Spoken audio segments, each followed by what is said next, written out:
Welcome back to the Paladins Pro Circuit. Finch here, a little later than scheduled on that one, but happy to be here. Moving into North America for our final set of the day, and I'm joined by Dave over there in the 2 seat. Hope it's comfortable for you, bud, because I'm going to need your knowledge. The set we're looking at here first will be Sanguine up against Flashpoint. I say first and last is what I mean.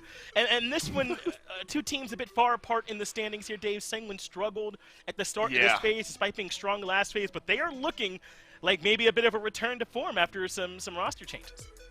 Yeah, I think even standings-wise almost doesn't do this one justice, which I still can't believe. Flashpoint has such a good roster, but Sanguine are playing better than a 5-4 team, I think, right now.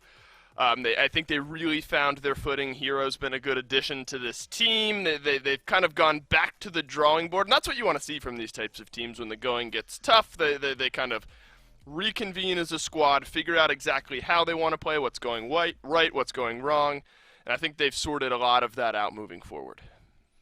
Yeah, I think so too. This is a team that's looking strong. A little, I guess we'll cry softly for Ice Mines being banned here in this, and Dave won't have to go there. I'll take it out as well.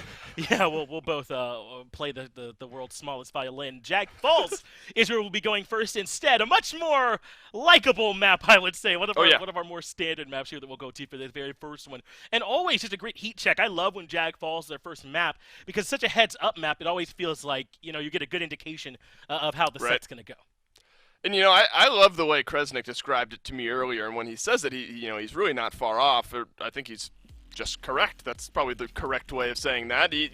Generally, the better team just tends to win on Jaguar Falls, the way the map is laid out. A lot of individual side skirmishes, the ability for small outplays, kind of team macro play, of course, is going to be important with space control. So I agreed with your assessment as well. A good heat check map to maybe see where this stands. Surprising maybe then that it's Flashpoint who take us to this map, a team that struggled to get any momentum going. The Sanguine team, very difficult to beat, but you get a roster with Dosips, Vex, Jalen Sanity, T-Mac, Fasheko. I mean, these guys are always going to be feeling confident. So fun spot to start on Jag Falls. I agree, and I don't think you're ever going to see a team like Flashpoint come in, despite their record, as if they're outclassed or something like that, right? Never. I just don't think that's how they're going to approach it. So I see why they would choose to come to a heads-up map like this and see if maybe they can start themselves off on a good fit. Now, we're in North America. Good fit, good foot, either way. It's a Torvald being banned out here as another support. Yeah, thanks. I'm like, well, that didn't make any sense. Torvald being banned out. And again, I consider that a support ban. Still, though, the good supports, Genos and Corvus, are still going to be out there to be taken. I would not be surprised if we see one of those taken here first overall for Flashpoint, Dave. Yeah, Torvald's kind of the flex. I mean, technically like he's an off-tank, but he plays more like a support. He shields instead of heals. Saw some Hyper Beam plays, though, in our European set, so definitely has some utility as well. But spot on there, Finch. I think Genos, Corvus will be quick to go here as well. There is a world where Sanguine can maybe wait a little bit later to lock in their healer. I don't really see a world where Flashpoint wants to go Genos and Corvus as well, so I like the way Sanguine's kind of thinking about this. Obviously, with no more bans to come through, Sanguine could wait, but also smart just to get that on the table, because then what you're playing with is the ability to counterpick a bit later on. But they are going to wait, I think, on their healer pick a little bit later, because there's so much value. I mean, the kind of trade-off and counter-pick value versus just getting someone who's really good right now, I think is just too strong, and Terminus is a great pick here for Jaguar Falls. Reanimate definitely has some value, keeps you in those team fights a little bit longer, so thumbs up, I think, for both teams. Yeah, this feels like a good start, and I was wondering where we'd be going for this backline damage in a world where Victor and Vivian are taken off the table, and it looks like Cassie rises up a bit in terms of her value in a world where you need someone else back there for that consistent damage. Now, they're also going to go ahead and prioritize Inara in a world where Terminus was picked as the first point tank, I suppose, here instead of Inara. And so now Flashpoint have this Cassie buffed by this Genos alongside Inara to buy space. That doesn't feel bad until you realize it's a double frontline composition here for Sanguine now, Dave. And now, potentially, this Ashe and Andrew could move as a squad, and that is going to be difficult to deal with. Yeah, and I like the way Sanguine responded to the Inara being locked in here. You already have a Terminus. Ashe is absolutely kind of the premier off-tank in this current meta, so Sanguine taking that away. If Flashpoint want to go double tank, they could still go triple DPS, but they're going to have to dig for something else. The Makoa is something else, right? I mean, this is Sanguine putting Flashpoint in this position. If they do end up locking in the Makoa, look, there's potentially good setup. You can hook an Androxus, bring him back down to Earth. That's always going to be, you know, good value for that. His numbers got changed. Look, I mean, the core of Makoa's kit's still the same. You want to hook, you want to do damage, you want to throw up a shield for your team. You know, health numbers, damage numbers, obviously a little bit changed. Not the same height of value, but look, he lives and dies by his hook nowadays. If you're hitting him, you're going to be winning the game. If you're not consistently hitting those hooks, I don't think there's enough value in the rest of his numbers to warrant him as just a health pool walking around. You know, I was going to say, at least you don't have to worry about Victor and Vivian capitalizing on how you're, like, mostly headshot walking around, but I suppose Strix exacerbates that now as the last pick that's coming in for them. So it is this double frontline composition with Andrew and Strix as that backline for damage. And they're going to have their work cut out for them because now they're trying to push through this Genos and this Furia. Yeah. I mean, talk to me a little bit about this Furia pickup. We don't see her much anymore. Corvus is still there if you really want to go double support. So I feel like maybe they're picking her up for some other purposes here. Yeah, it's interesting. I mean, you got massive health pool with Inara and Makoa, so it's going to be very difficult to burn through that. I mean, Strix and Andro, though, just pour out so much damage. It's tough. I mean, this is a good team-fighting team for Flashpoint. I mean, you look at the combination of an Inflame, an Ancient Rage, a Seismic Crash from Inara through time and space. I mean, there's a lot of lockdown, sustain, immediate push. So I think this Flashpoint team actually has a very good team fight. But that's a very specific moment, right? I think Sanguine, they've got plenty of sustain between a Terminus and an Ashe. It's those in-between fights that I still think might go the way of Sanguine. I like the creativity from Flashpoint, a little extra sustain. But Sanguine's draft screams a little bit more consistent to me, if I'm being honest. Yeah, I feel like they're putting a lot of pressure onto this Cassie in particular, right, to be the damage dealer there for them, and maybe hoping that some of that slack can be picked up by the remaining members on their squad. But it's Jaguar Falls that we go to here for game number 1 in North America. Can this Cassie find the damage, or will this Terminus Ashe frontline completely stall her out and set up for this Strix Andro to free fall? Yeah, I mean, look, it's Cherish and Luminary. I mean, there's technically a world, you know, we haven't seen Binary Star Genos in a hot minute. I mean, there's technically a world where one of the two healers goes kind of off damage, off healer. We've seen that sometimes, but it's straight up healer for healer talent for both of the characters locked in for Flashpoint. So they are just trying to out-sustain and likely out-team fight Sanguine. But it's going to be a lot, Finch. I mean, the Sanguine squad, you know, they have a good health pool of their own. I would argue they just have straight up more damage. A lot of it hangs on Pacheco and hitting these hooks.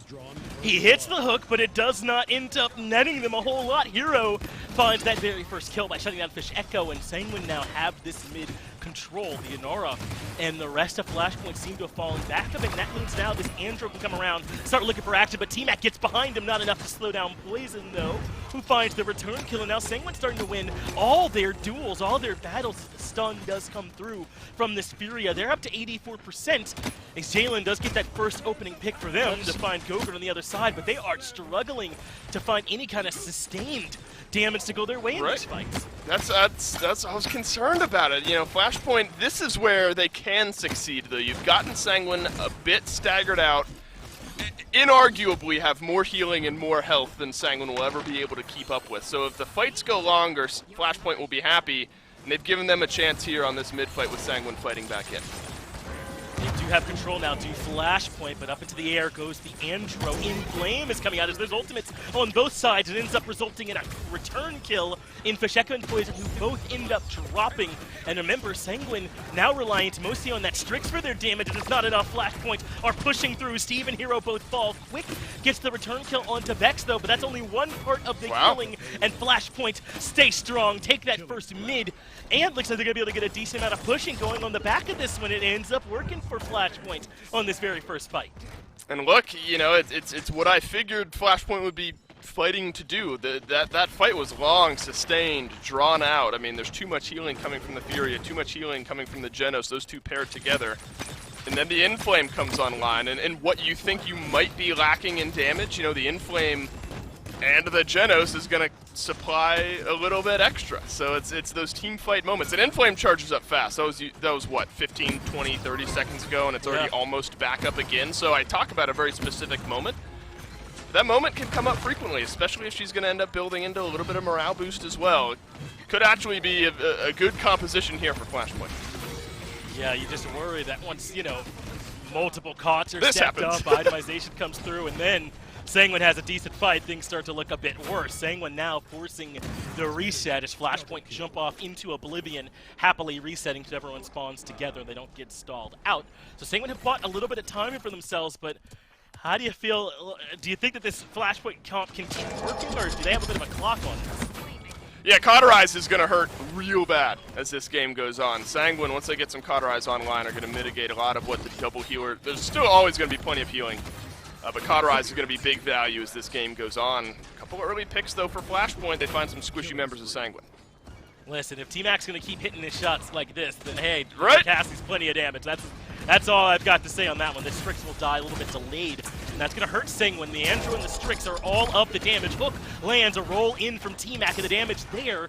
They don't quite get the kill as Poison able to regroup back with the rest of Sanguine and try and keep Flashpoint at bay, but now these Flashpoint tanks have come around the corner. They're trying to create some space. The Terminus even being forced to use Reanimate. That's Hero coming back into the fray, and Poison up top, dropping the accursed arm, trying to see if he can find some kills, but everyone makes it back into safety. No kills come from that ultimate. Now Poison dropping into the back line. They got the kill on the Pacheco, but Poison drops in the damage again. Scarce for Sanguine is around the corner come Flashpoint. T-Mac finding one kill. They're keeping the Strix isolated to the right as well. T-Mac trying to find their kill with a roll in. Can't get it though. Hero gets the kill in return, and Sanguine might have just done enough to where they can hold on here, Dolson. That looked sketchy for a moment, but Sanguine get the defense. Yeah, big defense advantage there for Sanguine because early on they were losing a few of those trades. Poison will send Dosups to the grave one final time. Sanguine were getting most of the trades early. And this is what you expect. I mean, look at the damage charts. It's always going to be Strix up top in this matchup. Androxus right there as well. But I think the damage charts throughout this game are going to tell us a lot of where that supplemental damage is going to be coming from for Flashpoint. Of course, the two direct damage dealers from Sanguine are going to be up there. But Dosup's doing the same amount of damage, more damage, let's not mince words here, more damage than T-Mac on this Cassie. I mean, Anara, if you're hitting your shots, can top damage. We saw Lazy on Nada Svenseer last year top damage in a few games when he's playing this Anara. So it's absolutely there. It's a very specific kind of scenario where you're getting Luminary boosted and you're obviously pouring damage into Hero, things like that. You can keep T-Mac alive and these fights can draw on. You know, that's where Flashpoint will win, but you definitely have to watch out for Cauterize later on. Losing quick this early, though, is brutal for Sanguine. Poison falling right behind that. Hero isolated falls as well. And Flashpoint with a quick 3 for 0 to start this off. Not too shabby. And they've got mid-control already, getting in position for some aggressive zones. T-Mac has to start falling back, but this is not the way I thought Flashpoint would winning fights. It's one thing to win long and drawn out, but a 3 for 0 at the start of the fight, that was not in the cards, I didn't think. It's easy to forget that there's a lot of CC. Nice triple root there from Sanguine. But you look at Seismic Crash, you got a Void Grip, you got stuns, you got a hook. Flashpoint have the ability to lock down targets, and you give yourself a numbers advantage regardless of composition. You're generally going to be feeling pretty good. So Flashpoint keep doing what they're doing, and they might be feeling good for their second point. Oh, Seismic Crash does find the stun. Goes down as Pacheco gets the kill, so now the retake, so to speak, is on. Flashpoint are back, pushing Sanguine out of this mid, but the hook says no, pulling, I believe, Hero back in, and Hero falls for it. Pacheco gets that kill. Poison dives behind the column. And now in OT, this is another mid-fight win here for Flashpoint. Sanguine too far away from finding a touch. At this point, it's starting to look like Flashpoint are pretty comfortable here with this comp, Dave. My concerns are quickly flying away. I agree. I was concerned about it, but, Flashpoint are making it work. I think, I was figuring Cauterize was going to be important, as the Cursed Arm can't really even be finished there by Poison. Plenty of long-range damage. T-Mac has done wonderfully in staying alive. I guess Strix will just barrel stuff you as well if he finds that opening. Rezil as well. I mean, Sanguine, as they're going to win a nice defensive stand here to push back Flashpoint. They got to be looking at resilience and Cauterize as this game goes on, because there's so much lockdown for Flashpoint, there's so much healing for Flashpoint, so it's always going to be brutal early. But Rezil is such a cheap item, and Cauterize is such a high-value item that it's just going to make sense. And so, you know, I still think if Sanguine can hold on a little bit longer, they'll feel a little bit better. But Flashpoint on these mids has been near unstoppable with a lot of their team setups, so they've got to be feeling good. But now Sanguine on this defense have a lot of weight to pull, literally with a Makoa and an R on the other team, to kind of keep them at bay. They shoot up a good amount of time and basically force Flashpoint back to their mid positioning, but looks like they're going to give up on that now that Flashpoint have regrouped. They'll be able to push up now to this final archway and start to do some more. Quick barely able to make it out of there. There's some damage was coming his way. Looks like a whirlwind used in the back. And ends up working. Poison gets one kill on the T-Mac, but the double kill goes the other way. Fisheko and Jalen able to find 2 kills. That's Hero and Quick down, but Hero right back in with that reanimate, so certainly still battling, but a Void Grip will mean the end for Poison. The hook off the mark here from Fisheko, but they might not need it as Hero is pushed to the back of the fight. He falls to Vex's damage, and now the Strix suddenly in the line of fire as well. A 2-man stun coming through, and Fisheko gets rid of Gogurt and Flashpoint barreling their way through and assert dominance just to try and force the Ashes way through, but Fisheko gets a kill as soon as that is over. Poison makes his way back out, but now they're just throwing bodies onto the cart at this point, desperately trying to hold on to life, and Flashpoint find the conversion. They're up 3-1. Look, I will gladly eat crow here in this situation. Me too. I did not think this was going to work at all. Still, by 35,000 damage, Gogurt is on top of the damage charts.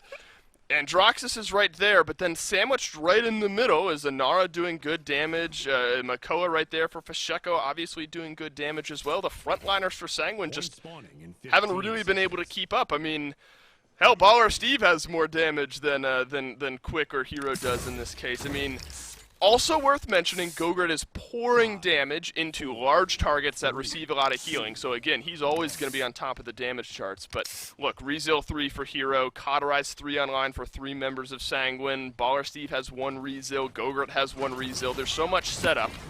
And Flashpoint are going to do the same exact thing they've done in the previous mid-fights. Look for a hook, and they've got one. And it's Gogurt again. What a priority target, getting rid of this Strix early on. And it's a double for Jalen. That had to be an ultimate. That finds 2. Doseups gets rid of Hero. I don't know what and to now say, Fisheko is so far up, he's not even going to let them spawn. I mean, this is brutal. Now, twice in a row, the Flashpoint have won the opening mid-fight so handily. And now they're starting to rack up some percent. They're not even going to let Sanguine move their way in here, Dave. So, I mean, this is it. This is the best look you have. You got your Cauterizes, you got your Rezils. You need to find some value here, and a Cursed Arm that doesn't kill anyone is just going to get healed up by the double sustain. Too much. Now, Hero is able to make his way back in just barely, so they get their touch. They deny the loss of this first map, and Poison actually able to find an early kill, but pays for it as he ends up getting traded back out. But Quick and Gogurt are both here. Sanguine not done just yet, and Doseups at least gonna die on the point. But with this fast cap working for them, Sanguine might have done just enough here, Dolson, to hang on in this one and drag this into a 3-2. They have. Into 3-2 we go. There was a desperate dive from Poison to get in and finally pick up 1 kill, and he found a good target with it, and that kind of staggers out Flashpoint. Flashpoint's comp definitely seems like one where you kind of live together or die together. I mean, you kind of steamroll through Sanguine as one, but once, you know, there's a crack somewhere in the armor, definitely exposes some weaknesses. And really, Sanguine, I think, take advantage of that there. But if they're going to keep fighting in these areas where Flashpoint can make big value of the Makoa shield, there's going to be easy marks for the Genos, easy healing for the Inara. T-Mac can stay safe. It's going to be tough. You know, yeah, you win the mid, but this type of area is where this Flashpoint composition likes to work, not from super long ranges outside of maybe the Cassie. So if Sanguine have a lot of work ahead of them, maybe getting a stagger on Doseups will get this cart moving. And they really need to be able to keep Gogurt alive, but as you mentioned earlier, Flashpoint's so good at taking on any one target. Even in the backline, Gogurt has been Void Gripped. They just couldn't complete the kill. It's a double now coming through here for Poison. So that's opening things back up a little bit more for Sanguine, where they can find this little bit of time where Flashpoint are staggered and they can push in. Hero moves in.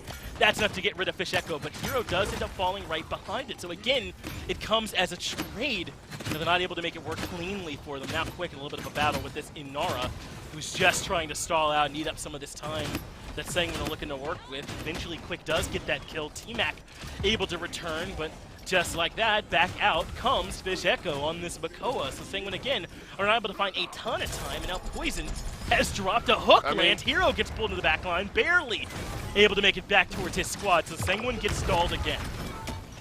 Look, as wrong as I was about not loving the flashpoint comp, I will give myself some credit and said a lot of it pivots around, you know, Fish Echo and his ability to hit hooks, and outside of, you know, that one and maybe a couple of other ones, right, he's hit them, and you know, a hook into a Void Grip, regardless of how much damage you do or don't have, and we've seen now that Flashpoint do have plenty, you're gonna get that kill. And there's just too much setup on individual targets that Sanguine haven't quite been able to answer on their own side.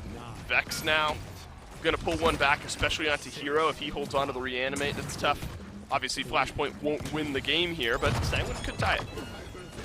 They certainly could if they can find a way to make this work, but Vex removing Poison is going to make things a lot harder for them. Without the Andro now, they've lost Quick as well, and that should just do it here for Flashpoint. As you said, they cannot win, but that will stop Sanguine's chance at offense to tie things back up. But if we could see the healing coming back up last time, they were down 78,000 in terms of healing. Yep, we'll be looking at the replays here instead. I mean, if they're down essentially a whole nother healer, it's going to be tough for them to keep up, as that was the double that Jalen got at the start of that mid-fight.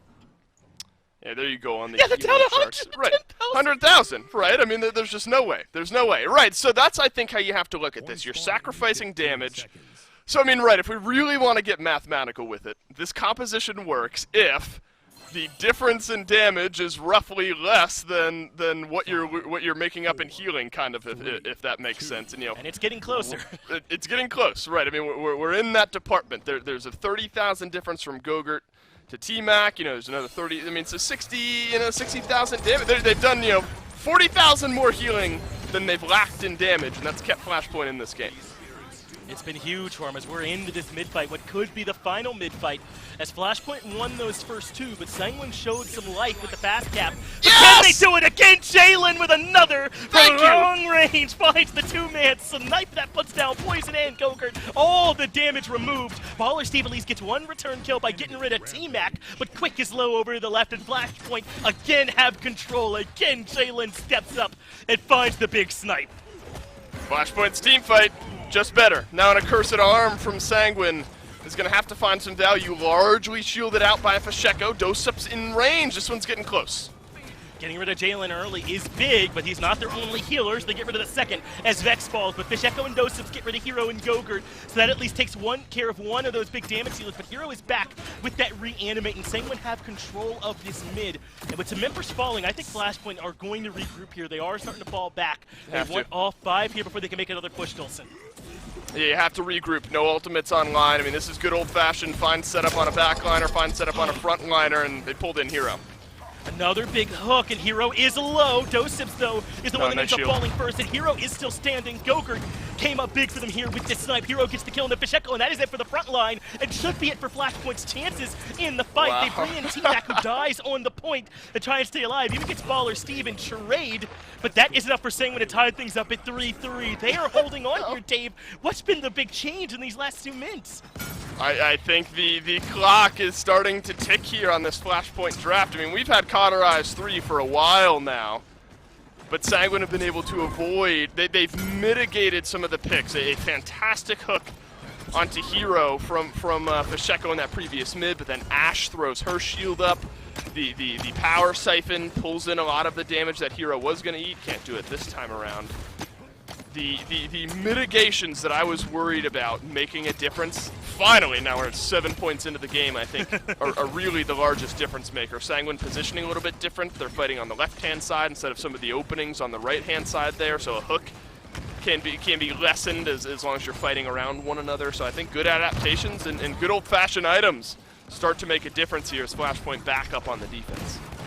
It's true, the healing just gets a little bit tougher here now as Flashpoint have had to cede some ground. back over to Sanguine. The cart's still not rolling yet, but the fall of Dosips might change that. Up into the air goes Poison, doesn't even need the accursed arm as he puts out good damage, but he can't finish the kill. Fish Echo gets him, and Quick is able to return the favor back onto Vex. So Sanguine's still rolling, as T-Mac is too low to poke his head out for now, so good healing comes through from Jay Lin. And this cart now right up to this final arch. Dosip's coming through and getting rid of Gogurt, though, and with Quick low to the left should stall things out for Sanguine a bit more. This is Flashpoint's time to step forward and eat up a little bit of this ground that Sanguine thought they'd claimed. Yeah, you have to at this point.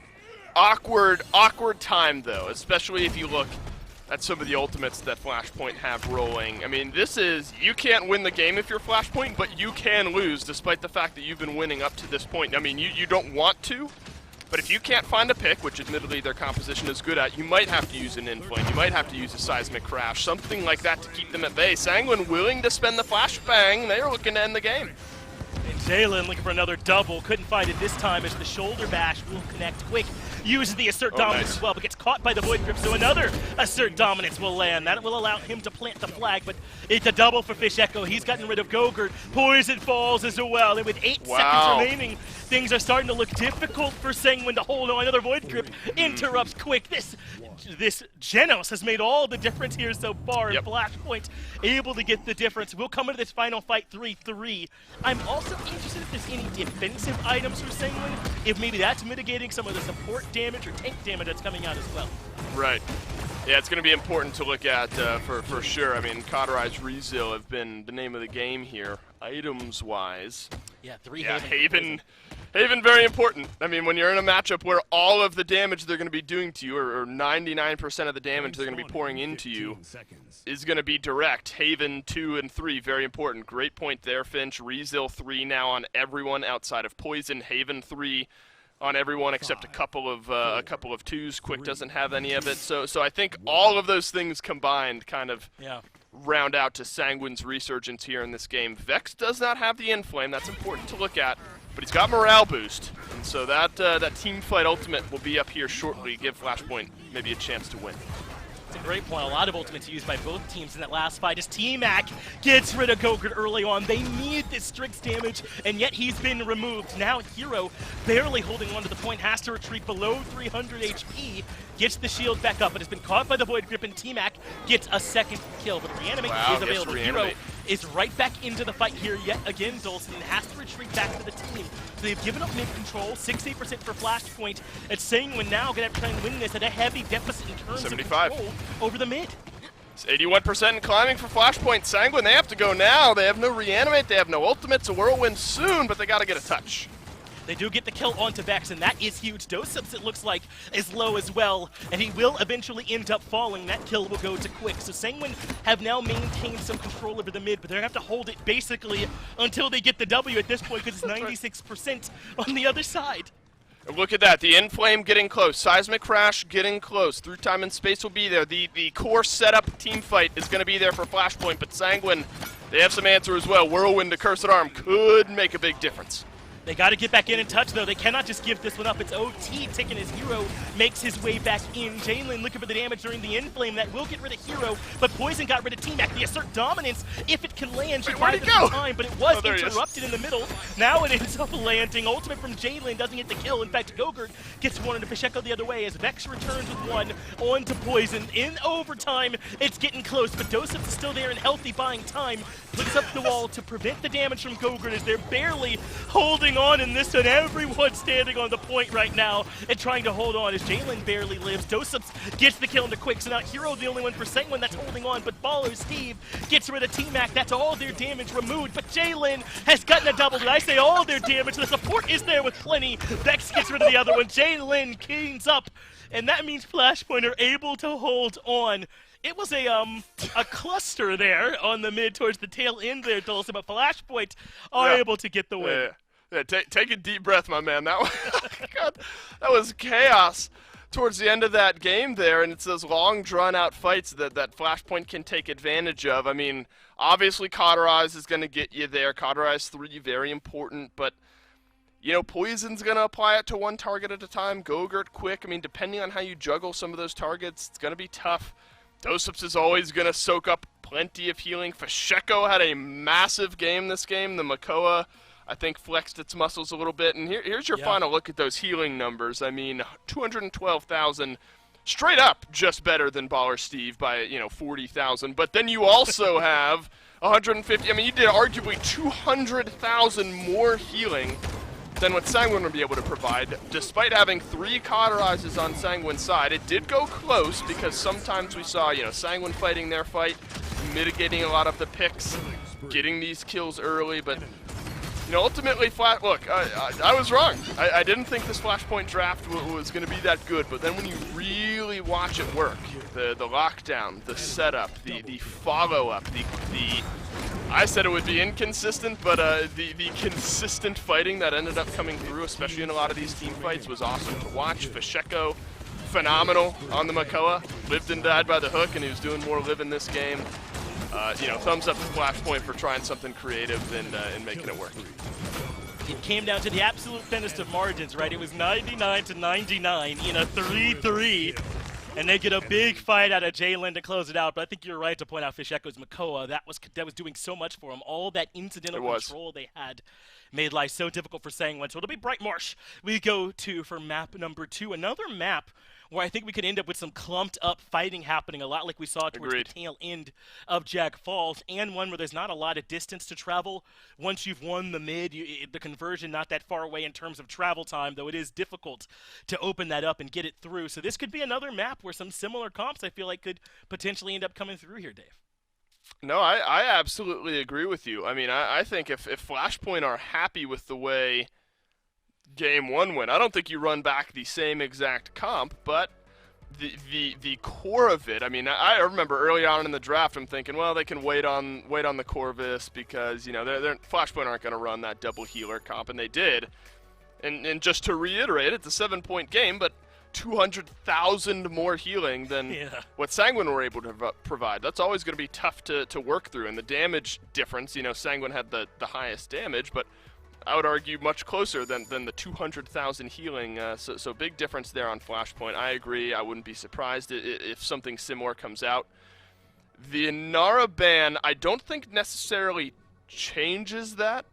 I think Sanguine, again, or Flashpoint rather, could still build a very similar, comp. They could still go, Terminus up front, Torvald up front, or not Torvald, Fernando, up front. Still plenty of good point tanks. Does mitigate, I think, the double tank, single damage, double healer. You might have to pivot somewhere in there if you're Flashpoint.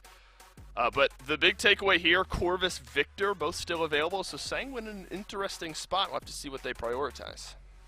Yeah, they made sure to get rid of the Inara and the Genos, 2 key pieces from that comp last time. And they want to go back to this Androxus. Can obviously do well on Brightmarsh. This is a strong pick here, but it is pretty scary to potentially be giving up Victor Corvus to that other side. You have made sure that's not Genos Victor, which would be really difficult to deal with. This is still certainly a problem, and already they got the first half of that nasty combo. They sure do. I love Androxus being locked in here for Sanguine. Didn't really get all that much value for Poison in Game 1. It was tough. I mean, he did, a good job, but always going to be tough on an Androxus when there's a hook, a Void Grip, Seismic Crashes coming your way. I mean, what you want to do is move freely. And any composition built around stopping that is just going to make your life tough. So Sanguine realizing that despite the potential for more of the same, though Genos and Inara taken away, so a lot of the lockdown not there for Flashpoint if they want something similar, I think that opens up the door for a much better game out of this Androxus. The Corvus, I think, a strong pick. But you look over at Flashpoint, Victor's not all that hard to dissect. I mean, if you can keep him safe in the back line, he's going to do massive damage. In Terminus as well, as long as there's some peel and enough sustain, which, again, Flashpoint have shown they like these double sustain comps, at least in Game 1. Your Terminus is going to be just as tough to burn through as an Inara or Makoa. It is, and I feel like they're trying to prioritize their front line again, recognizing that was what was so important to their previous composition. They end up coming down to that Grover for their support here this time with Corvus taking Genos banned out. So I'm curious to see if they want to go back to another double frontline comp. I feel like this would be where you might want to prioritize it, but they grab the Furia right away. It's double support again here for Flashpoint. It's just going to be Grover Furia here this time. I mean, it's still going to be plenty of healing, Dolson.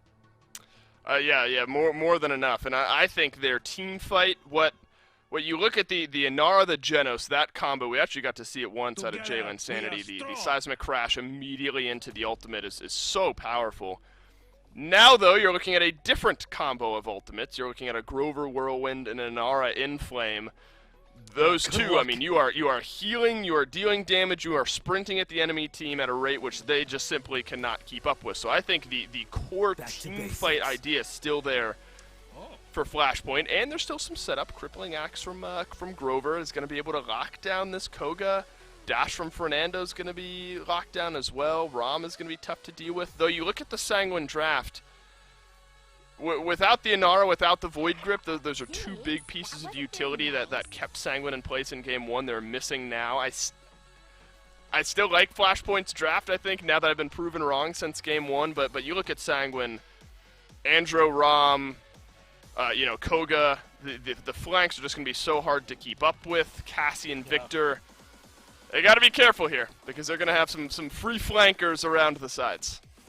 Yeah, Flashpoint's big adjustment is that they only run the one tank here this time, the single front line, double support, double back line. We'll see if that'll be enough, if this Terminus can stand up under all that pressure, if it will buckle under the damage coming from Sanguine. We're on to Brightmarsh from map number 2. Flashpoint find a very close victory on map number 1, but can they keep that momentum going now that Sanguine have pulled away some of those key pieces? Also, we didn't talk about it, but Sanguine's backline is comprised of Andro, Koga for their damage. Their backline is flank, I suppose is the better way to say it for them. I think they seem very all in on the dive here from what I'm seeing. They sure do, and I like the fact that their entire composition is kind of built around that. Sometimes you get these divided comps. Some people want to sit back, some people want to run forward. No, Sanguine, as a whole, want to sprint at you, and Corvus there and Fernando there for point tanking are just going to help that out. So don't be surprised if you see Flashpoint do just this. They get corralled up a bit, but this Grover is going to be big in the healing department as long as Flashpoint stay grouped. It is. Gogurt fights free damage on the Doseps. If you give a Koga a chance to do that, to unload the clip, you're not going to live very often. A great angle Gogurt's able to find it. Poison gets a double on the back of it. Hello, the damage from Sanguine is suddenly coming through, and now all of Flashpoint have to leave. And what an awful time for this big fight to happen. Vex is going to be way staggered out. Doseps does get the punish and kill into Gogurt, but none of this matters because they're up to 96% on the point, and no one from Flashpoint has a chance to touch. That's the easiest mid-cap of their lives for Sanguine, as they've got the momentum on their side coming here into Brightmarsh. Great adjustment by Sanguine, banning out the Inara and the Genos. I mean, look at the difference in then not going to Makoa, our Flashpoint. The setup wasn't there, and maybe this is apt, like an Australian shepherd puppy, the Sanguine just kind of corral Flashpoint exactly where they want them to be. They're pulling on those ankles and force Flashpoint up onto the high ground, and Flashpoint just sort of funneled in exactly to where Sanguine want to be fighting. I was going to say, you can't flank if you stay grouped, but you're just going to get melted through by the rest of Sanguine. Flashpoint lacking a bit of the setup, though I am still waiting for that first wave of ultimates to come online to be the big difference maker. Here's one of them, a cursed arm on a big They're so grouped! Does not end up finding the kill. Some fat healing came through, and that kept Flashpoint alive. T-Mac gets the return kill onto Poison. Dosep finding one too, and Sanguine getting very stalled out here on their push. Flashpoint have indeed grouped, and we've seen that group can live through an accursed arm being put on all of them pretty easily, pretty comfortably. So I think Flashpoint have shown they've got some answers to this Sanguine composition. Right. They're just going to have to show that it can work on a mid-fight as well, since obviously that's the most important place for your composition to work. You did have to burn the Whirlwind to sustain through a lot of that, which is tough. You're generally going to be building that up around the same rate, maybe a little bit faster. But what you don't want to do is have to save a Whirlwind for the big team fights. You want to be able to use that, or for one ultimate on the enemy team. Obviously, you want it for the team fights. You want to be able to use that at will without having to worry about what the enemy team is going to be throwing at you. So that's a tough spot to be in.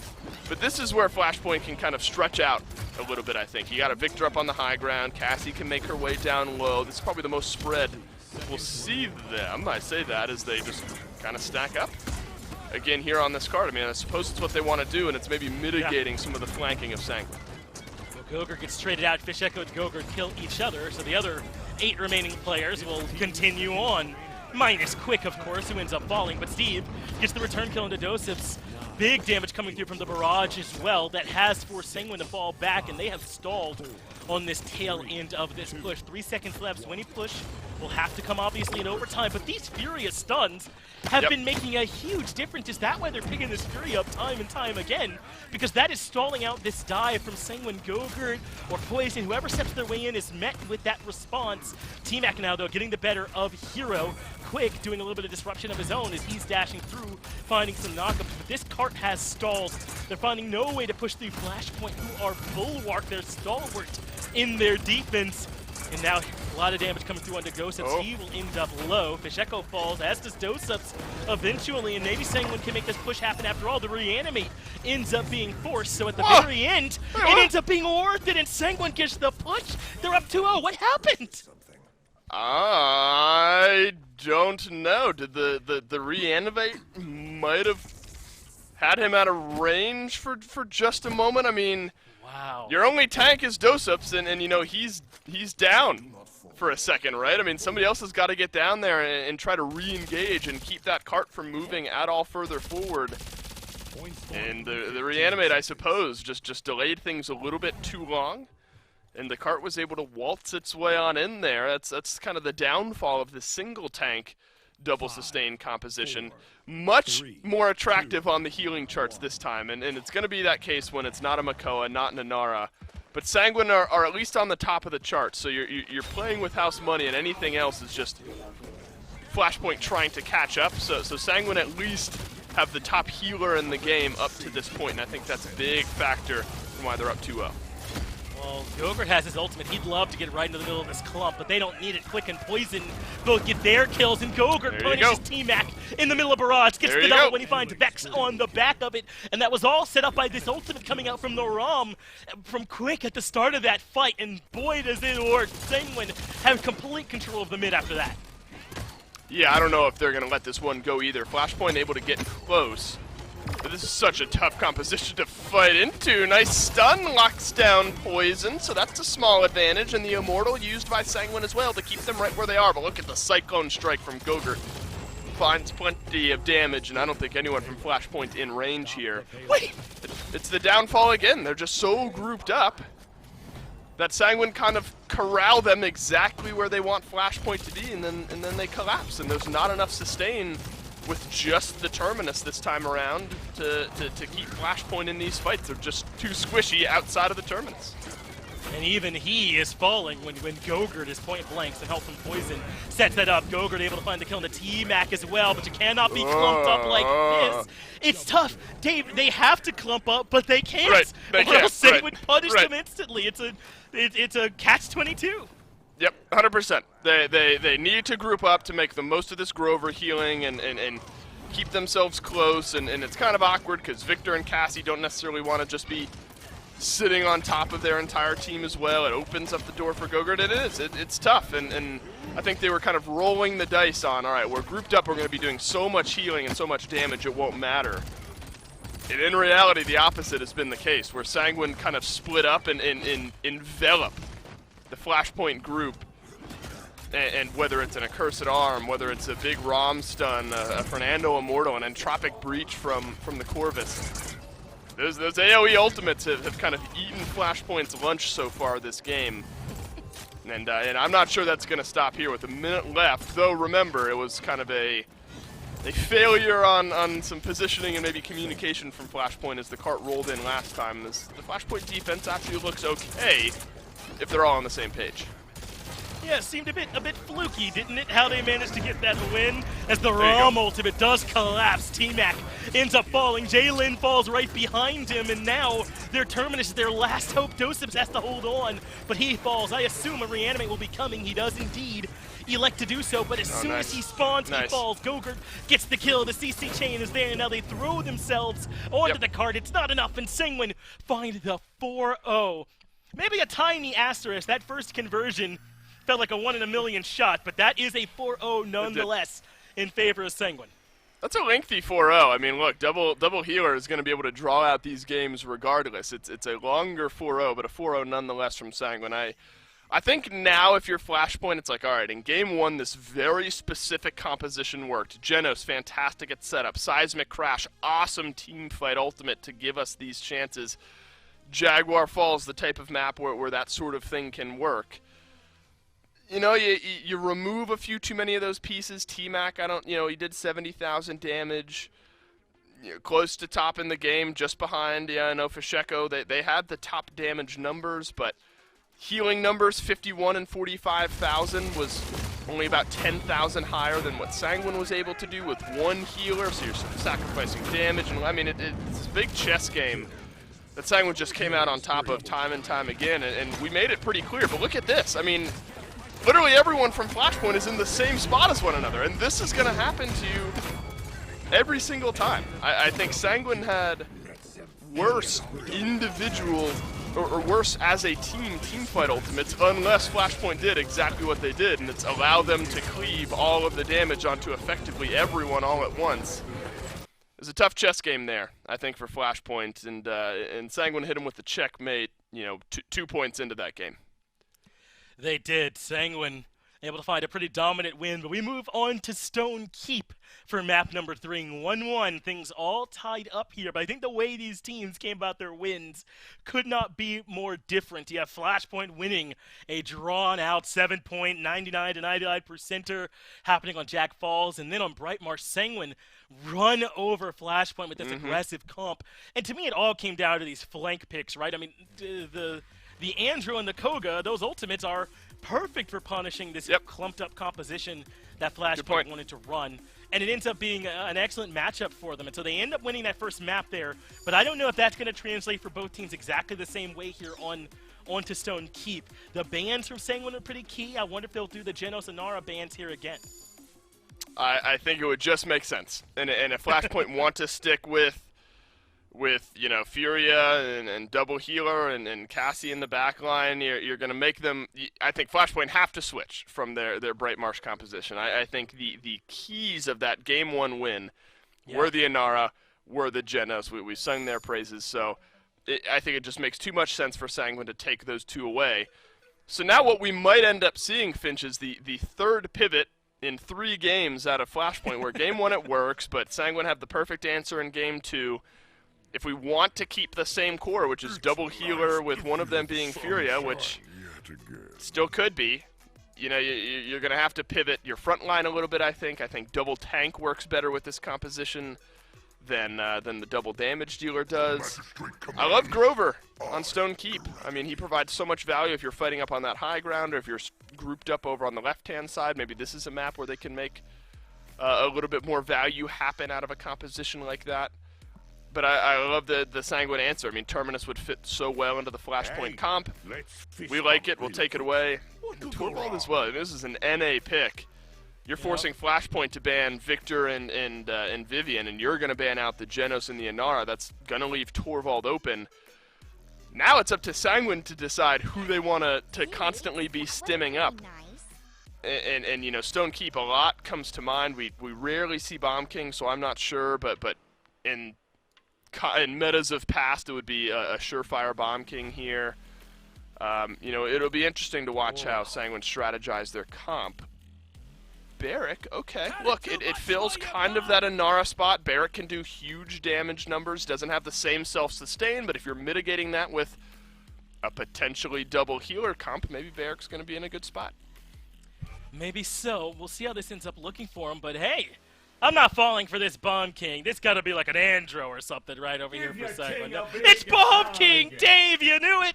They had to be the one. They wanted to stem up. The Giga Brain is back, and Dolson sitting comfortably over there in that chair too. So you said you like this Bomb King over there here for him, and that would fit. And how are you going to stop a King Bomb with the bubble on it, right? Right. It's just too much. Again, it's just too much. And again, now Flashpoint have to really think carefully about how they want to play moving into Stone Keep, because if an Androxus and a Koga made you pay with their ultimates alone, a Bomb King purely just with his auto attacks, he doesn't even need his ultimate. It is fantastic with the Torvald bubble, as you point out, but a Torvald bubbled Bomb King is just going to be doing massive cleave damage with his auto attacks anyway. It's the power of blasters, right? I mean, So I think Flashpoint now have to really consider how they want to play things here. Double sustain again. I think they do a good job in bringing back the Makoa. Can't believe I'm excited to see a Makoa again, but there was a lack of setup in Game 2, that individual target setup.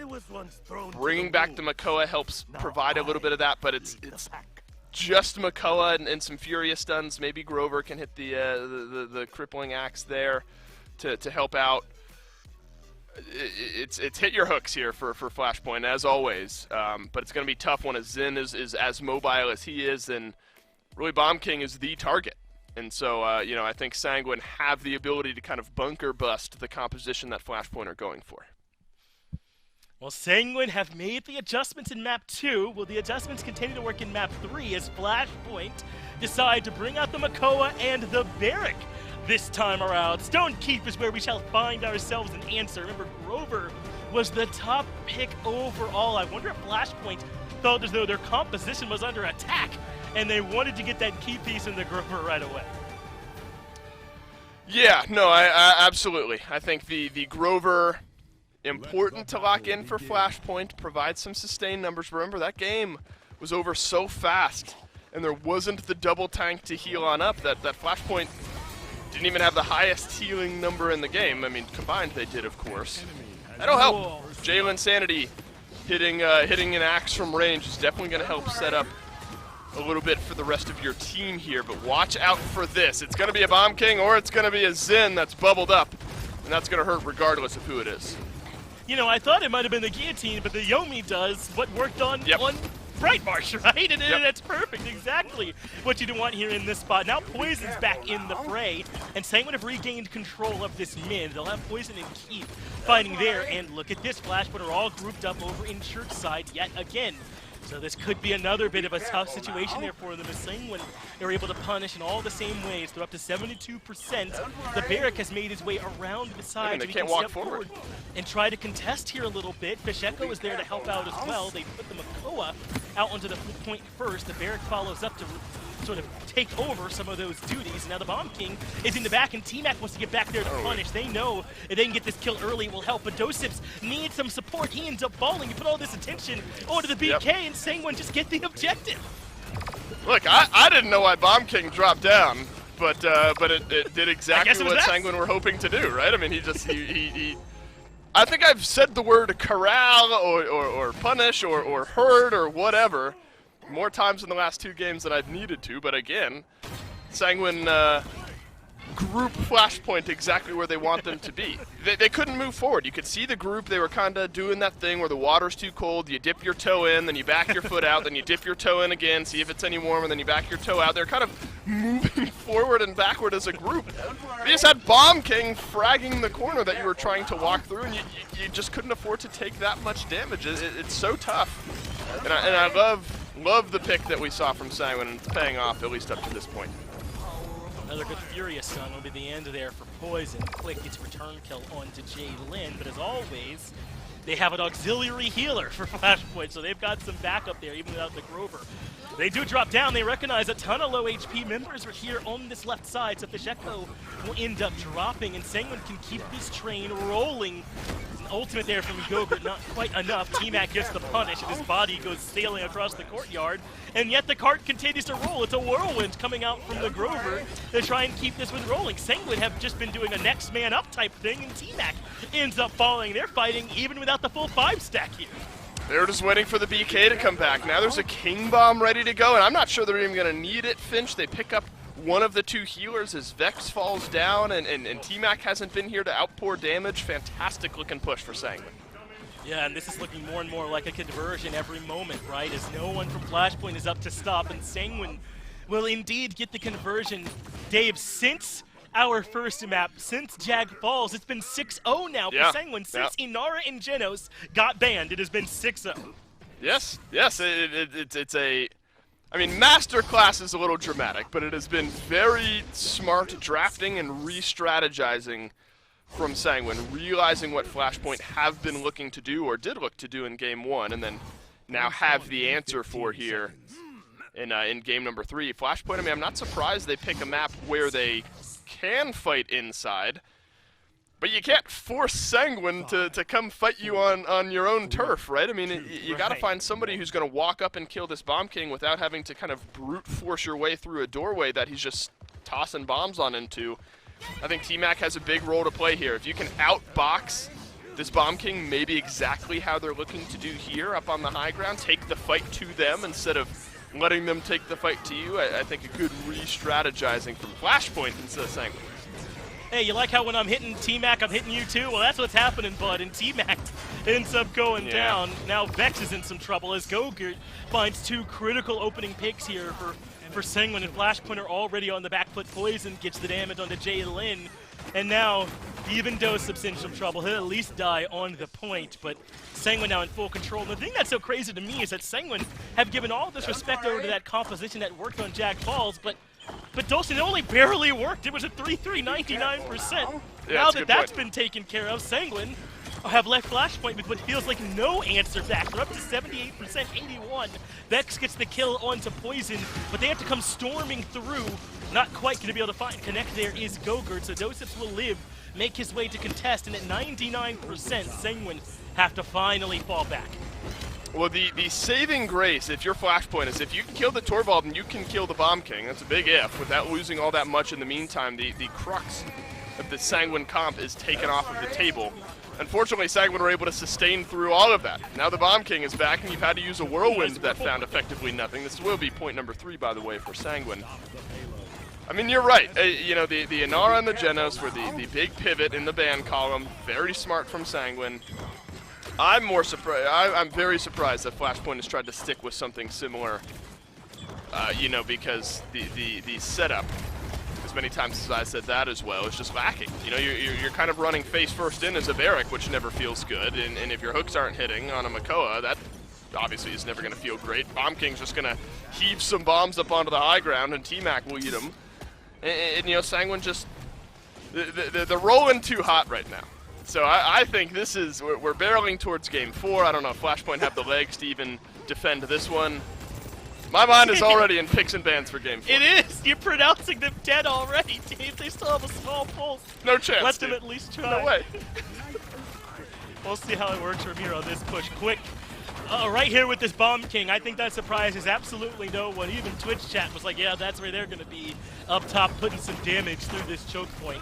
And daring Flashpoint to have a way to contest. The stun finds nothing, and they continue their onslaught. A stun does manage to come through, but that's too far forward, T-Mac. And Poison is able to get that kill. Now he can push through. Gogurt gets rid of Dosups, and over to the right. That Furia will fall as well. That is it for Vex. And now the cart can continue to roll. They need someone to step forward and find a way to contest the cart, but at this point, it's a death fit, and Sanguine find the 8-0, and Dolson's Giga Brain will not be receding. He knew before everyone else that this one was over. And Dave, thank God. The point I'm trying to make when I say going back to Jaguar Falls and it was a 3-3, this feels like they're in love with an abusive boyfriend. That relationship, that high they're chasing, it wasn't even that good, right? It was not as if they stopped him. Right, there was like one moment of like, yeah, I guess that dinner we had that one time was kind of nice, but like, you know, everything else was horrible. You know, I saw the merits in game 1. I'm not necessarily seeing the same merits as we move on. A single kill for everyone except Vex, who had 2 for Flashpoint. I mean, the lack of damage and confirmable damage and confirmable team fighting was just really starting to show by Flashpoint. And Sanguine, you know, it's not necessarily even that they had these big sweeping team fights that won. They just kind of on each individual level, we're kind of out-battling Flashpoint. I mean, Bomb King paired with a Torvald is a tale as old as time, especially on this map. And so, you know, I figured we might see it. Some people don't really know where they stand on Bomb King, but if you really think about it, it just makes sense when Flashpoint have opted for the same strategy 3 games in a row, and the bunker-busting style of a Bomb King with a Torvald will make you pay. And I loved what Gogurt did as well. The Yomi had big value. Barrack still continues to struggle here. There's just too much. There's just too much. It's hard to analyze these because it's effectively the same, you know, now 2 games in a row that Sanguine have taken advantage of. Yeah, it turns out that the Barrack cannot fill the void left by an Inara, right? I think that we all knew that going in, right? I mean, Barrack has a lot of things that he does do well, but he's not able to provide quite the same thing that I think they were missing before. So that is what it's felt like this search has been. It has been in what is the additional front line or the additional tank that can make this composition work when we lose Inara. And so far the answer has been, there ain't one, man. No one else can do it. Maybe they could think about it a little bit over the break. A few minutes, we'll be right back with the rest of this in a set here in the PPC.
And we're back in the middle of our set. That's been raging on here in North America. Flashpoint has continued to try and see if they can make their strategy from map 1 work, but Sanguine have had the answer the entire time. So we make our way on to Splitstone Quarry for map number 4. And this is a map where I think it's going to be a little bit harder, even if they got all those same picks, to make this clumped up strategy work. There's so much room, especially in the mid-fight, to move around and bunker bust here that I think that Flashpoint are going to have to figure something else out. I think you are right in that it's a lot wider of a mid-fight. I am nervous. Let me preface this by saying I love every single individual player on Flashpoint. They're all good dudes and very good at the game. I'm nervous that the ability to fight in bleachers and fight over by lava is gonna be enough that we run back the same composition, a fourth game in a row here. You can group up over by the fidget spinner. You can group up over by lava if you need to. You absolutely can do that. We'll spin this in a good way. If Flashpoint are going to opt for the same composition, they need somebody who has the ability to fight, better from range without needing to be with that team at all times. The Cassie has been okay. High up on the damage charts. And I think if you're going to pivot away from the double tank, stick with the Furia and another healer, I think you need somebody who can also fight very well in those close, confined spaces. A lot of direct damage has been coming out. You need somebody who's going to control the space in front of you. So I think there are somehow, we've done this now 3 times in a row, I think there are pivots that Flashpoint can make that might make that composition work on Splitstone Quarry, but remains to be seen. Same band, smart here from Sanguine.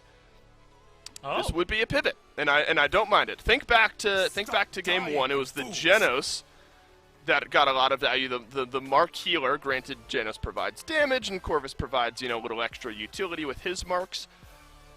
Good change. You don't necessarily need to be full on Sightline. Corvus rather has great mobility, the ability to shift and shuffle around. You're not dead to rights the moment an enemy sees you. If we're going another Furia composition, I like the Corvus. I like it better. Obviously, Grover works on Splitstone. but we're trying something new that hasn't worked in the last couple of games. So thumbs up from me to Flashpoint. But another Torvald. I mean, I don't know. I'm surprised Sanguine didn't go BK here, but me too. Still on the table. But anyone paired with the Torvald that can do big damage is going to be tough for Flashpoint. It is. Now they've got this Terminus locked in as well for Sanguine, so they've got this front line established. And now a Strix. So I'm wondering if they're still going to go to this Cassie. Is this already a pivot over to a double backline composition now for Flashpoint? Which I would like, you know, if you had somebody back there to help T-Mac out. Yes. My man has been struggling to do it all himself. And they're hovering the Bomb King. I think that they almost have to pick it here, right? Because if they don't, it's just going to roll right back over there to Torvald for a second. Yes! All right. We're doing it. Look. You have a Strix who can fight with you if you're grouped up, but also it provides you the ability to not have to be grouped up. You don't have to sit together. A Strix can pour down damage from that high ground. Sanguine, though, now have the ability to draft flank still, and there's still a lot of great flankers available. And Drox is one of them. But Strix very quick on those snapshots. Doesn't have an awful matchup into the Androxus. Very skill-based, I think, in those split-second individual shots. And the Bomb King as well. I love Bomb King's ability to control space. So if Flashpoint go Furia with one of their final 2 picks, they still need someone for the point, which still worries me. And Barrack doesn't necessarily get me all that excited. I at least like the way Flashpoint have pivoted here. They've got a type of damage dealer and a healer that can cover their bases, and I think that is a much better look for Flashpoint here. But Sanguine, look, they got the core of what worked for them on Stone Keep. The Torvald worked. They got it again. Hard to bet against that. It is a bit scary here, isn't it, at this point? I mean, they've got now this Damba to keep this Terminus well healed. The Dread Serpent could be potentially big if they are clumped up. Then what's a better way to break that clump up than with this ultimate here coming out from the Damba? But they're back to this Barrack. Again, this surprises me that they're going this single tank Barrack here at the end of the day, especially when really it's only the Inara Terminus that have been taken off the board. It's not as if you have to come down, at least I would think, all the way to this Barrack. I mean, you know, his shield can find some good value here. He does have some level of self-sustain. You know, I'll keep saying there are avenues where Barrack, I think, can work here. You didn't see much of him on Stone Keep. I'm looking now at Sanguine. I don't know. Hard to say. You know, it's tough because I don't necessarily want Torvald just to sit in the back with Kinessa and bubble her the entire time, but he's going to have to be running around with this Androxus bubbling him the entire time, so maybe that makes the most sense. Strix versus Kinessa, I mean, look, we finally have kind of an individual matchup that I'm looking out for, and it's the snipers in the backline. How is this sniper duel going to go? But will it be a 1v1, or will the Andro be being there to split the focus? I'm right there with you, Dan. They're not going to make this easy for them. As map 4 will be Splitstone. Flashpoint won map 1 way back on Jaguar Falls, just barely, and since then, Sanguine have been on an 8-point streak. Can Flashpoint finally break that here as we move on to our final, well, potentially final map? Who knows how this one could end up going. And already they are out there. Gokr will be the one piloting this Kinessa, going up against the Strix, and they will be coming over towards the lava wall. You mentioned this earlier as a place where Flashpoint might go, but Sanguine pushed through that side to start things off, and oh no! Unfortunately, this Corvus ends up immediately catching the hands here with Poison. That's not a matchup that he's ever going to win. And now Poison can flank back around. They control both sides of the map. Yeah, the old Androxus bubble stack is working, and Flashpoint learn it the hard way. Right back to a bit of grouping here, though. Again, at least if nothing else, though Flashpoint are losing the initial engagement. I like Bomb King fighting over there with the rest of his team a little bit better than what we saw in the past. But Flashpoint, they got a lot of ground to make up here. They have not been able to step close to the point at all. That's huge that Fisheko was able to win that duel as Sanguine make it all the way to OT. Doseps finally gets in to contest. Fisheko got that kill earlier, and T-Mac responds by getting one of his own. Gogurt unable to stick on the high ground to contest. So Flashpoint have made their way out at this point, have slowed things down a little bit now here. Dolce can start to rack up some percent of their own. And finally they're able to get their Corvus away from the Andro that was hunting him as Gokurt steps out to contest. Ends up taking way more damage than he gives. Does put some decent damage into Doseps, who has to give up on the mid for now. Pacheco wins the battle up against Poison again. Getting that BK on the Andro has been huge for Flashpoint here so far. And now with overtime ticking down, Flashpoint, I guess that must have been Sanguine's OT. Now Flashpoint is starting to tick, and they get their first point in 2 maps. And it is the draft adjustments that are working out here, where Vex, in kind of a weird way, is just pocketing this Bomb King, you know, allowing him to work a little bit further forward. It's a good look, I think, here for Flashpoint also. It's Fasheko on Bomb King, and the guy's one of the best in the world to do that, so that's always going to be good for me. But it's this ability to not shoehorn yourself into one specific play style. I think that's working now for Flashpoint. The Strix has a fantastic time outside of Poison, diving him early on in that mid-fight. T-Mac connecting with his shots. I like through and through Flashpoint's draft better than I have in at least a couple of games here, and I think their ability to skirmish without having to be death volley is a lot better than what we've seen in the past, and that's why we see them win that mid-fight. I think Kinessa's good, but hard, at least in my opinion, though I played nowhere near the levels of these guys, hard to make work at the same high consistency level as maybe the Strix. There is the chance, though, that, you know, as this game goes on, these Torvald doubles might not have the same impact, so that's something you have to look out for, especially now that you have somebody who can break them pretty consistently, so much better start here for Flashpoint. It is. But remember how that mid-fight went initially? It was, what, 93% it was close. Uncontested in favor of Sanguine, and then Flashpoint were able to stack it up in their favor afterwards. So it feels like one that could easily go either way, but I think you're right to point out that Flashpoint weren't winning anything those last 2 maps, so we got to celebrate this one going their way and Flashpoint getting back in this set. But Sanguine have done an excellent job of stalling them so far, only 40 seconds left. And Flashpoint are barely beyond the midpoint. They have not really gained that much ground at all. And the hardest part of this map is still to come as Poison gets some good damage on the Fasheko, finally winning that duel. As I think that was what really turned things in their favor, was Fasheko winning up against Poison twice in a row. But now Poison able to wreak some havoc onto the backline in his own way. And with 15 seconds left, this is going to be very difficult for Flashpoint. They have a ton of ultimates, but I'm thinking they might want to hold on to those. And maybe you can throw the Strix one out there, but they want to hold those as we get closer to coming back to the mid-fight. Yeah, I think so as well. I mean, unless you're able to get some big picks, which they do. Yeah. Carta is moving. I mean, you know, this final bend isn't all that lengthy, so it's on Flashpoint to decide how close do we realistically have to be for us to feel like we have a chance. Getting a shot onto Poison certainly helps that fact, but I so often say it comes down to a pick. Whichever team gets that first initial pick here, I think sets the pace. If it's Flashpoint, they might throw out some ults. If it's Sanguine, they'll probably feel confident, hold on to theirs, and instead it's the Inflame that starts it off. You're right. Flashpoint dropping ult, and obviously the Strix ult as well. Not a huge deal, but Gogurt gets the first pick, so a nice little win here for them as they also get a kill coming out from Poison, but they're not done pushing just yet. Dosips is still on the cart. They need someone to come down and slow this push that's happening, as there is plenty of damage coming out from this BK still. He gets to kill the Poison, but Gogurt returns the favor on the T-Mac, and the cart now close, but they barely get in there on the tail end. Gogurt gets a multi-frag, and Sanguine hold on to tie things up 1-1, and still have a couple of ultimates in their back pocket. Feels so bad, I think, for Flashpoint. We'll recap the ults that are and aren't available. I love it. As many things as I've said, one thing that I've definitely not connected on is Kinessa may be a little tougher to make work. She's top damage in 8, 1, and 4, so forget I said anything, I think, in that department. Brutal on that offensive push attempt from Flashpoint. King Bomb, Inflame, Dome Shield, Flashbang a little bit earlier on, all used. You have an Entropic Breach. The immediate swing will be for Sanguine with an asterisk.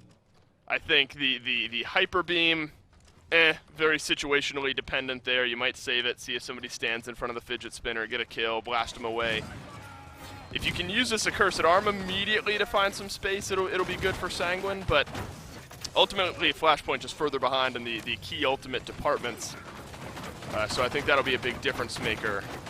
But if Sanguine lose their Terminus early, it'll be doubly hard, and that respect is given Flashpoint an early lead. But they find 2 picks instead. Poison gets rid of T-Mac. Fasheko falls to Gogurt, and just like that, Sanguine with the 2 for 0.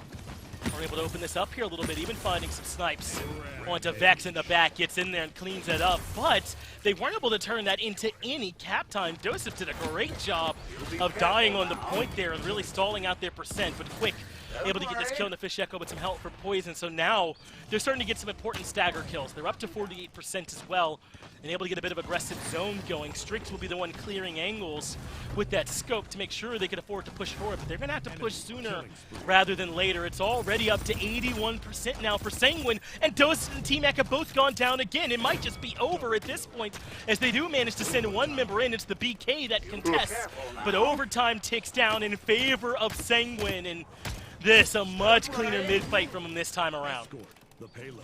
I'm still worried in what they've... It's kind of been this weird juggle, and that's just the crux of this double healer composition. Is that on one end you're juggling not having enough damage in some of these fights if you go double tank, and on the other end you're juggling not having enough tankiness, and it's so difficult, especially when you're relying on solo tank Barrack into a Kinessa, into an Androxus, into a Terminus, all of that. It's just so tough to make work, where there are these moments where it does. But I think that's where my consistency kind of point came to be, where these specific moments. So it's hard for Flashpoint, where it's like on an individual basement, I don't know where I'm going, basis is what I'm looking for there. The Bomb King might win a fight, the Strix might outduel somebody. But, if you lose somebody along the way, there's too many moving parts sometimes that it feels like. I love that Flashpoint have made it work to some extent, and now you're starting to see him storm on forward, but you got Poison triple punching you in the back of the head. I don't know, man. It's hard. It's hard for Flashpoint, and it's making me sad. This Andrew is opening up the door. Dave, I hear you trying to will Flashpoint back into this set, but I don't think Poison must let that one happen. Gets the Rampage with another kill. Finally ends up falling to some damage for Fish Echo, and Sanguine do have to give up some ground here to Flashpoint as they start to peek around this final corner, but still a minute left to work with, and they're over halfway to their goal, or Sanguine, so it feels like this is still very doable for them, but if they lose this Terminus at this point, that hurts. Josephs has to back up, though. There should be some healing coming out to keep that term up. In fact, the term coming around the corner, swinging the hammer. Poison just barely cannot finish the kill in the Josephs on the other side, but now they got this cart rolling again here, Dolson. They do have to start falling back just a little bit. 3 members have been pushed all the way back. Gogurt, even though they lose Baller Steve, will get the kill onto Fish Echo in trade. But without their Damba healing, going to be a lot harder to make this work. That's right. Luckily, there's enough time, though, on the clock that very similar to what we saw Flashpoint have, Sanguine will have a very similar amount of time to try to get this payload converted. Headhunter used might soften up some targets, and it does. Watch out for the Accursed Arm. It comes over the top, not quite enough to find the kill, but it does force the Strix back into hiding. Gets some healing, though, does the Strix, and he's still A-okay. But Poison now on the flank, and looks even get back here to the DPS. Gets in a shot, but has to retreat. Has Quick right here with them as usual, but they have lost Gogurt in the back. That's T-Mac on the Strix coming up. Vex gets the damage of the Baller Steve as well, make it a double as this Furia pick gets 2, and Flashpoint are able to find the defense. So now we're in this 2-2 position. Sanguine just won the last mid-fight. Flashpoint won the one before that. This next mid-fight could easily be the decider, Dave. And Flashpoint are going to be feeling much, much, much better going into this mid-fight as far as their ultimates go. They've literally got everything. Whereas last time, they didn't have the Dome Shield, they didn't have the King Bomb, they didn't have the Inflame. The big ultimates weren't there, and instead the script is flipped, where you're going to have a Dread Serpent soon.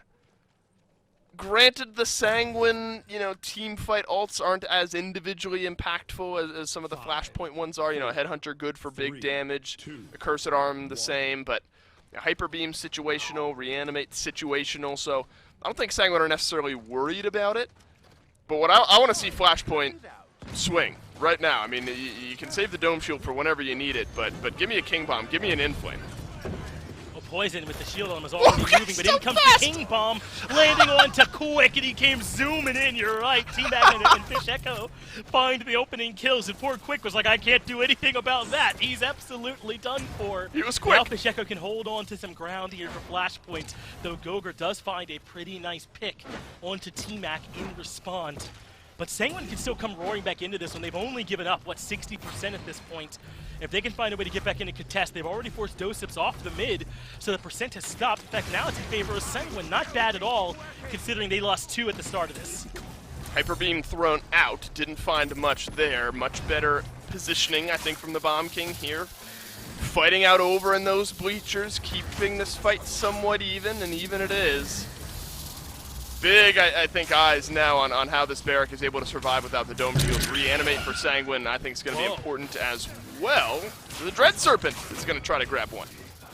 Well, Dosips goes down. That's much bigger than that Dread Serpent was, I feel like, because now it's 84% there for Sanguine. Paul or Steve is able to find some return damage. They're up to 96%. This mid-fight, it feels like, is so important as Quick does end up dropping. But there we get 2 return kills. Fish Echo and Jalen go down. T-Mac contesting in stealth, looking for the big kill on the Gogurt. He does get that, but is now revealed. Baller Steve returns the favor in the overtime.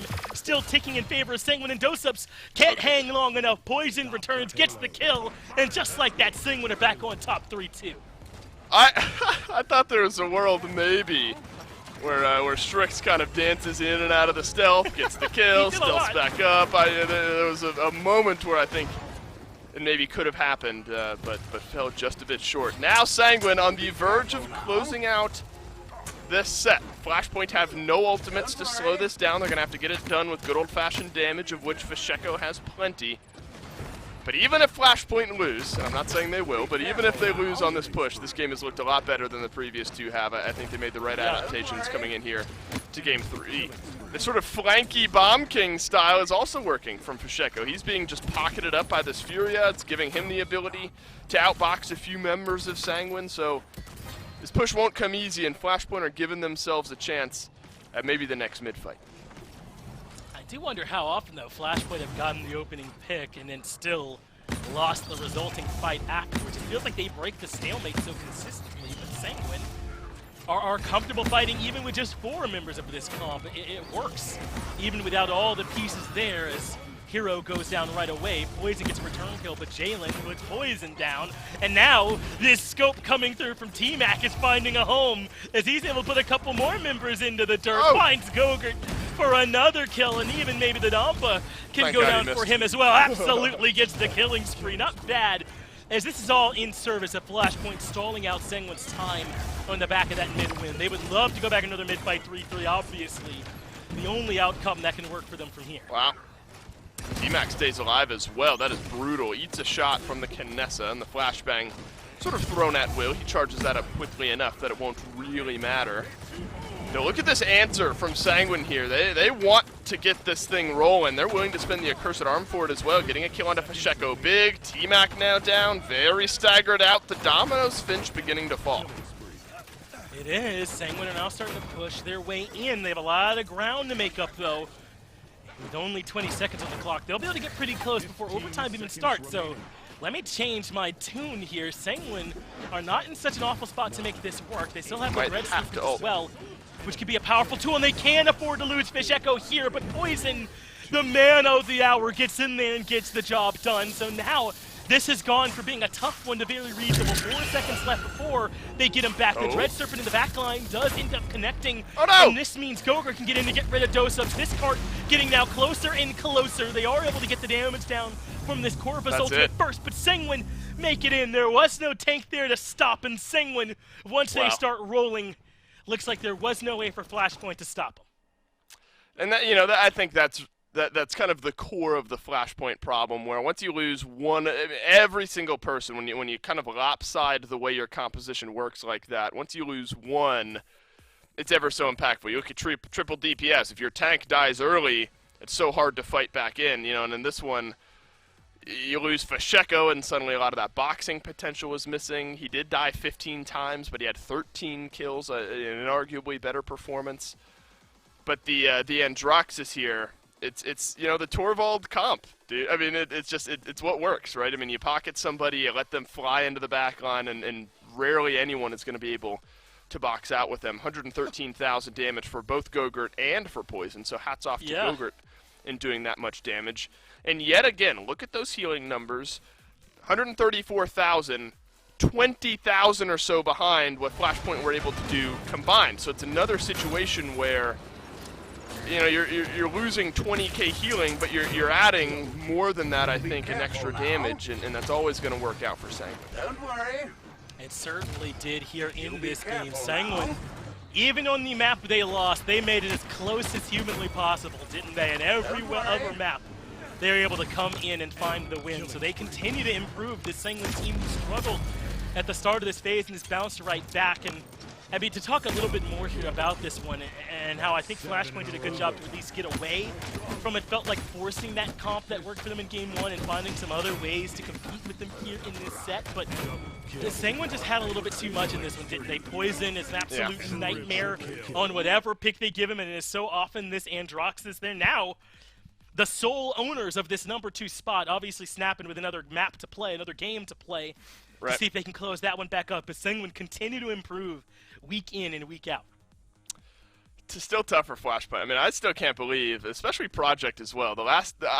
Honestly, I argued, I think, going into this phase that Project and Flashpoint would be 1 and 2, and kind of seeing this resurgence of sort of new talent in the PPC has been awesome to see. I mean, it's a bummer because I love all the guys on Project, love all the guys on Flashpoint. I mean, you know, everyone in the PPC for that matter, but you know, where there's a little bit of a bummer in that status, you know, it's awesome to see these new teams really start to hit their stride. They're figuring out compositions that work, and things really seem to be flowing in one specific direction here in the PPC, and it's awesome to watch. It has been competitive, hasn't it? I mean, maybe not there in Brazil where Carnage are able to find a 3-0, but even within the region, there are these hot chases to see who can find a number 1 spot, number 2 spot, can be up near the top as we start to get closer and closer towards the end here of this phase. No, Dolson outclassing me here towards the tail end. Yeah, don't even put my camera up there anymore. There's no way I can compete. We're going to close on this sweet image. Thank you for watching the PPC. Kresnik will have the streams going the rest of the week. So if you want to see those other sets, check them out, and we will thank you for watching. See you next time.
Time grows taking over.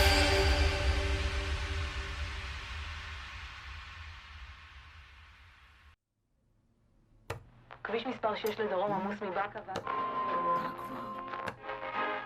מה זה? המשבר בקואליציה? חיטוט, אירובי, פילאטי. יש רעיון.